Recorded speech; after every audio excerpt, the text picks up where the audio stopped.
off of our gear. These protections were not available to prevent Peter Benzing's cancer. I thought it'd be very unlikely that I would get a cancer diagnosis. Benzing had worked for the Casa Grande Fire Department for 10 years when he learned he had prostate cancer. They were able to determine that they were very aggressive cancer cells. He had no family history of cancer, was in good health, and he exercised regularly. A study done by the National Institute for Occupational Safety and Health found that firefighters have a 28% increased risk of getting prostate cancer. We noticed that a lot of our members, not only within our fire department, but nationwide, were losing their lives and livelihoods to cancer. But firefighters are not alone in this fight.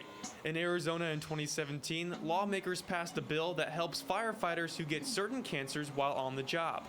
So in 2017, we thought we were perfectly clear that we expected firefighters to be able to file for workman compensation benefits.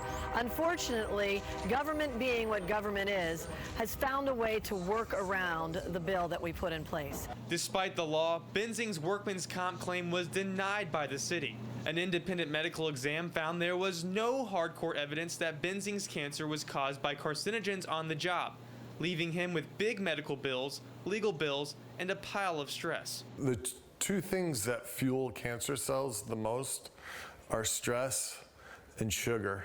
I can give up the sugar, I can control the sugar, but it's difficult for me to control the stress.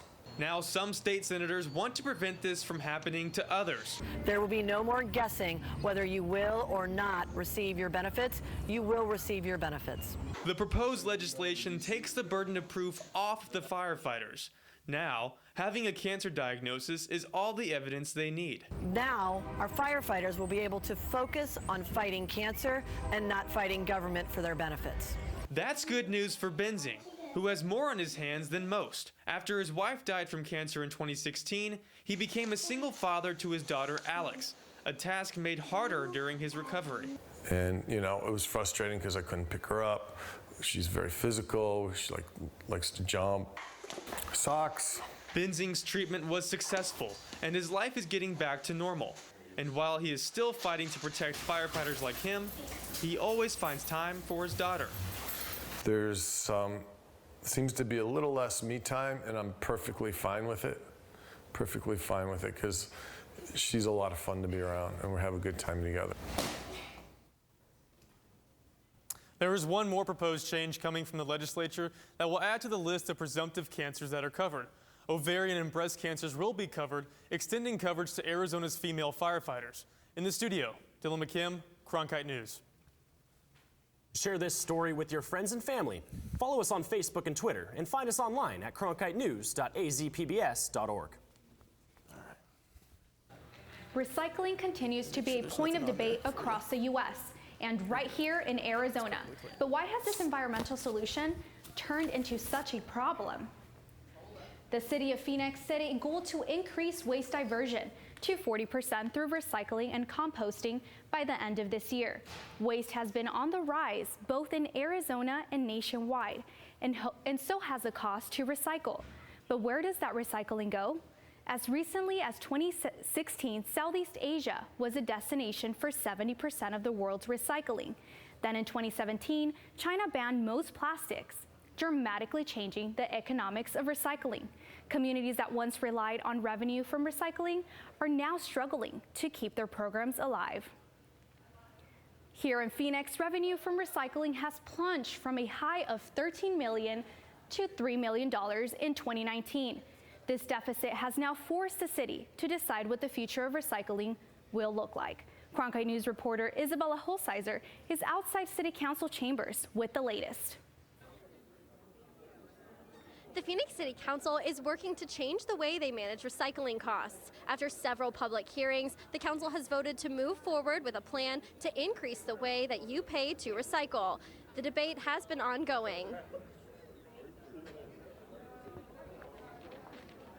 Back in November, the Public Works Department proposed 4 options. The first option would bring a 24% increase to service rates, which means you'd pay an extra $6.40 a month. The second option keeps recycling services with rate hikes, but keeps them very low. The third would reduce recycling to every other week, and the fourth option would mean suspending recycling and compost services. I spoke with one garbage truck driver who is in support of a rate increase if it means keeping the program. To keep the jobs for Public Works, because if we don't get the increase over the next 2 years, they're going to have to do away with bulk trash, go every other week with recycling, and we're going to lose 90 drivers. Trying to keep 100 people from, having to tell their families they don't have a job.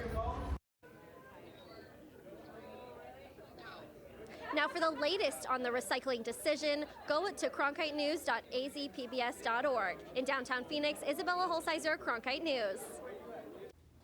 Coming up next on Cronkite News at 5, the Navajo Nation is keeping busy as the election season nears.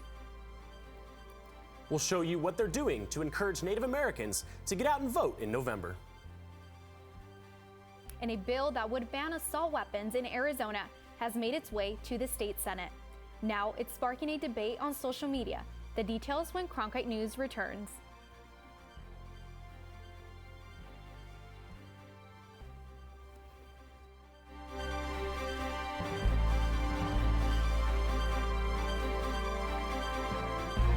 With wildfires, a scarcity of water, and other environmental issues facing the Earth today, it's critical to stay up to date with local impacts of a changing climate.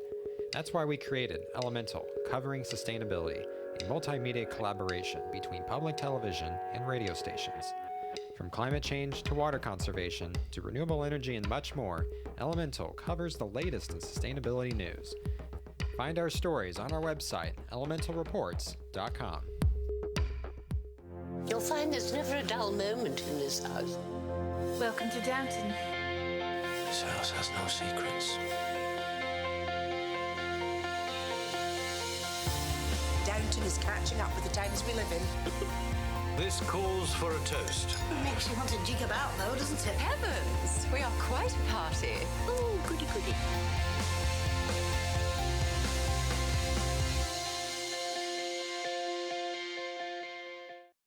By the year 2050, there will be more plastic in the ocean than fish. Before Professor Halden, I had an insane amount of passion, but I almost felt helpless because I didn't know how to use it. Professor Halden gave me a chance to make a difference. Being at a place like ASU allows you to take these big leaps. Ultimately, the biggest problems in the world cannot be solved alone.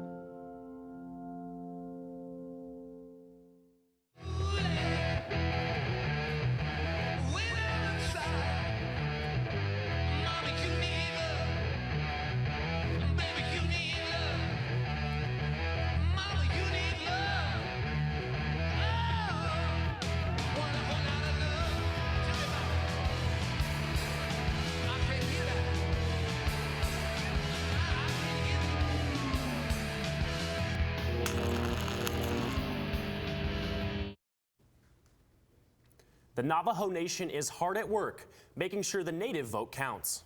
Alexa Fuenmayor has the details on how they plan to get their voices heard as the 2020 election approaches.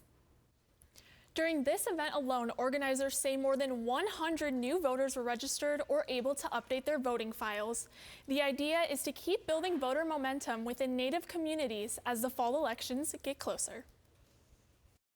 If the lines are drawn by those that don't want our voice heard at the state level, we lose our voice, we lose our vote. Arizona State Senator Jamasita Peshlakai, who represents parts of Coconino County, making it clear in a room full of Navajo Nation members and supporters, it's time to make their voices heard as elections 2020 inch closer. Make an effort, Navajo Nation, to get ourselves registered and get out there and vote and not be too passive. We need to educate our people.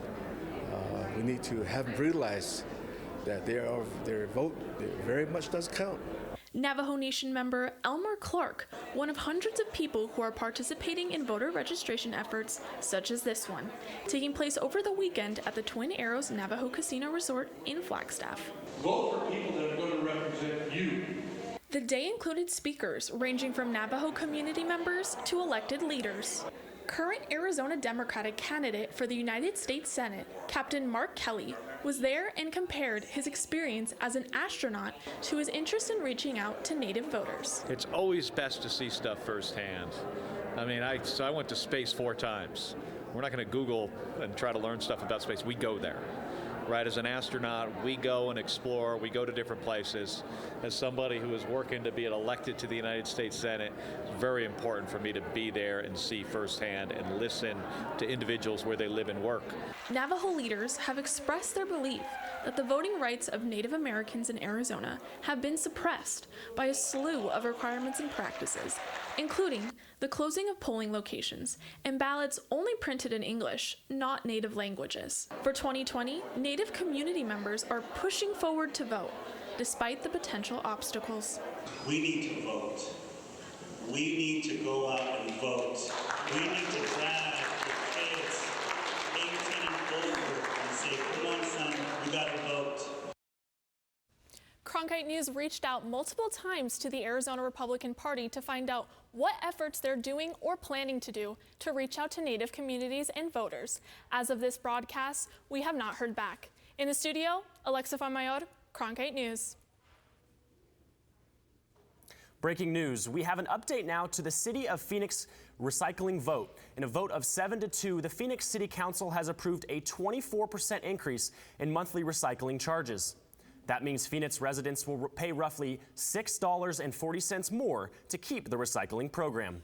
The fee will be phased out in the next 2 years. A bill introduced to the Arizona State Legislature is taking aim at banning assault weapons. Senator Rebecca Rios introduced the bill, which is being co-sponsored by 11 other Democratic senators. If approved, it will ban people and corporations from manufacturing, possessing, purchasing, and selling any assault weapons or large capacity magazine. The bill does make exceptions for government officers who will be able to register the weapon, along with some firearm dealers and manufacturers. So we want to know what you think. Should Arizona ban possession and sale of assault weapons and large capacity magazines? Dustin says they should ban it on a partial basis. Who can/can't trust society with that empowerment?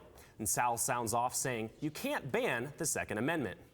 It's not too late to join the heated debate. Just go to our Cronkite News Twitter feed to weigh in. After the break, an attraction appealing to video gamers is coming to the Valley. We'll tell you all about the Atari-themed hotel and how it will make history when the iconic company breaks ground in Arizona. And you're gonna fall in love with the Valentine's Day forecast. I'll tell you why after the break.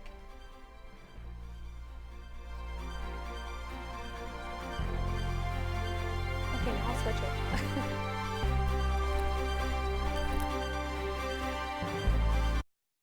I'm Judy Woodruff, anchor and managing editor of the PBS NewsHour. The journalists of tomorrow face a fast-changing media landscape, but quality news remains vitally important to our communities, our country, and our world. At ASU's Walter Cronkite School of Journalism and Mass Communication, students learn solid, reliable reporting, holding the powerful accountable, and rebuilding the public's trust.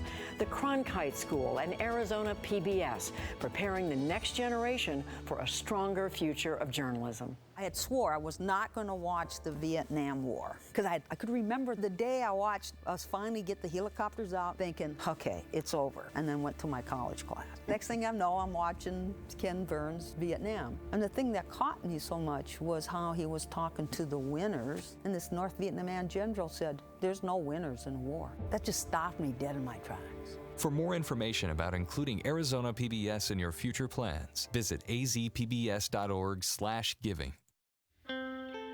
As journalists at Cronkite News, we report on stories that matter to you by focusing on the local impact. We dig deeper and work tirelessly to keep you informed. Live in Wickerburg. Live in Los Angeles. In Cleveland, in Washington, in Louisville, From Jerusalem. Live in Philadelphia. From around the world to right here in Phoenix. At Cronkite News, we report the facts and stick to the truth. Cronkite Noticias is the Spanish-speaking division of Cronkite News, covering topics such as economics, education, sustainability, immigration, and border relations. Cronkite Noticias strives to serve the Spanish-speaking community in Arizona. Under the guidance of prominent Spanish-speaking professionals, students at the Walter Cronkite School of Journalism develop content for our broadcast partner, Univision, as well as on Facebook and Twitter. Explore Cronkite Noticias at cronkitenoticias.azpbs.org.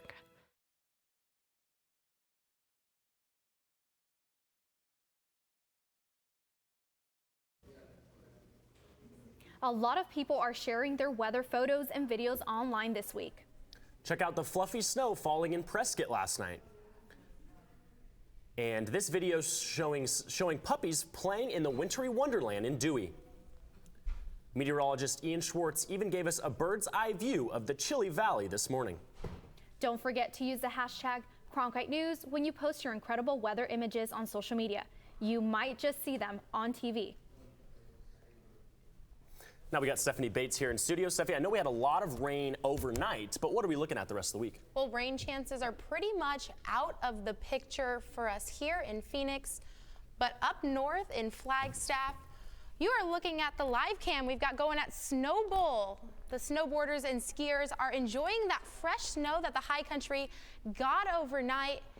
And for today, we are currently sitting at about 58 degrees here in downtown Phoenix with partly cloudy skies and humidity at 39%, which is a little higher than what we're used to for this time of year. Now, as the evening winds down, sun will set right after 6 o'clock, and we're going to trail off into the 50s by 9 and 10 o'clock this evening, making our way to those 40s overnight.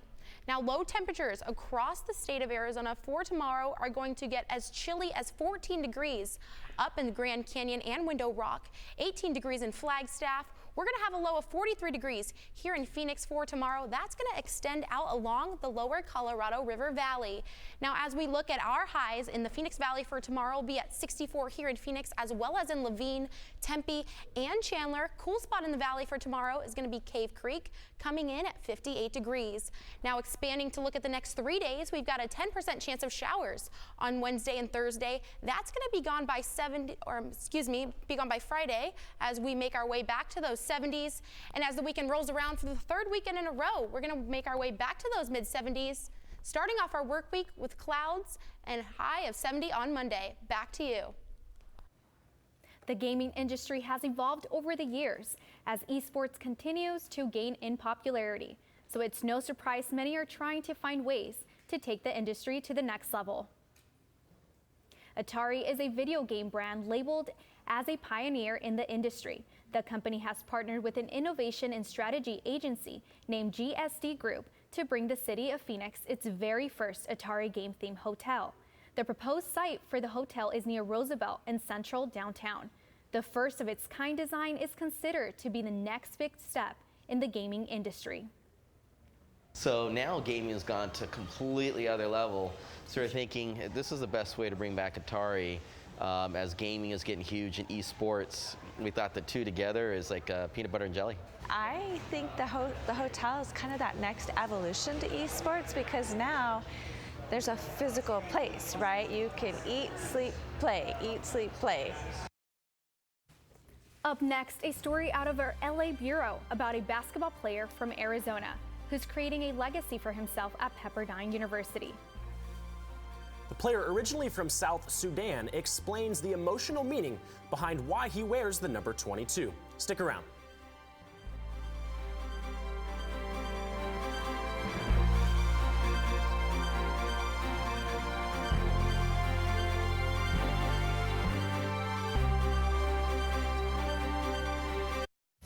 Ready to watch the best of PBS anytime, anywhere, on nearly any device? It's easy with the free PBS Video app. Simply download the PBS Video app on your mobile or streaming device.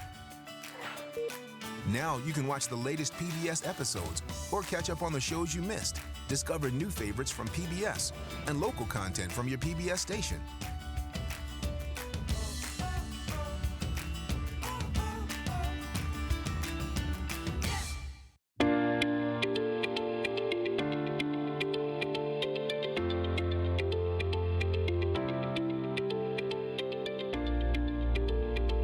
The weather around Phoenix is just beautiful today. Let's take a look at the weather around the valley. Thank you for joining us for the special edition of Cronkite News. Here are the top stories that we're tracking today at noon.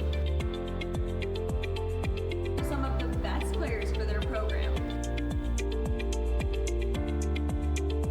Hey, I'm Rick Steves. You know, I don't go anywhere without my passport. And now, thanks to PBS Passport, you can travel with me and watch all 10 seasons of Rick Steves Europe and all my travel specials. This exclusive streaming service is just for our members. Not only can you see all my shows, but you can see thousands of hours of your favorite public television shows. Become a member today and get your passport. Every day I wake up, my first thought is, how can I serve this community? The biggest hurdle was not taking PTSD personally. Would you welcome, please, the amazing. Everybody that watches me, they say that I am the greatest that they've ever seen.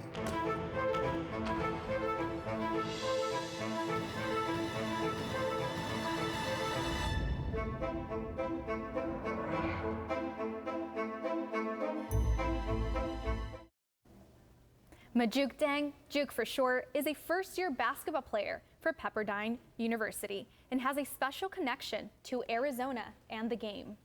A former AZ Central All-Arizona team member in 2019, this Tucson grad is making waves in Malibu. Reporter Kyla Wilcher from our LA bureau caught up with him. Watching Majuk Dang in practice, it's easy to see he loves basketball. A native of South Sudan, Dang moved to the States as a child, settling in Tucson with his family. He picked up basketball at a neighborhood court after moving to the States, going on to lead South Point Catholic High School to the state semifinals his senior year, wearing number 22. The reason why I wear 22, that's because the morning we woke up in America, January 22nd, and plus that's what my older brother always told me to wear, because he said it was the best thing for the family, and to honor us being in America, it's kind of like a blessing. Number 22 represents life in America and life lost. Dang wears it to honor his late older brother, who was fatally shot in March 2018. So now, I feel like 22 just means much more than just a number to me. He's grown with me, and I think he's still there. While Dang redshirts his freshman year, he's still impressing head coach Lorenzo Romar. Romar coached at Arizona from 2017 to 2018. While in Tucson, he learned about Dang and was happy to bring the guard to Malibu with him. When we first took the job at Pepperdine, we're just kind of evaluating what was out there, who we could possibly get, and we thought of Majuk, if it would be possible, if we could get him to come to Pepperdine. And at the end of the day, it all worked out. Majuk is not the only Dang playing ball. His cousin is Luol Dang, a two-time NBA All-Star who retired this year. But Majuk doesn't feel pressure from this family legacy. I try to be a bit distant with him because I'm trying to make my own name. Whether that be in basketball or beyond. Majuk Dang is going to impact the world somewhere. There's no doubt about it. Basketball is, like I said, it's a key for me to open doors. And it's just going to continue to give me life after. I think it's going to definitely help me go back home and lay down a foundation that's going to help the kids behind me come up. Beyond basketball, Majuk hopes to become a lawyer with a focus on international aid. Cronkite News is proud to be the news division of Arizona PBS. Here's what's coming up on Arizona Horizon. On the next Arizona Horizon, we'll look at plans to expand a state education voucher-like program to include out-of-state private schools. And we'll hear about the legislative priorities of the Phoenix East Valley Partnership. That's it for Cronkite News tonight. Thanks for joining us. For top Arizona stories anytime, go to cronkitenews.azpbs.org.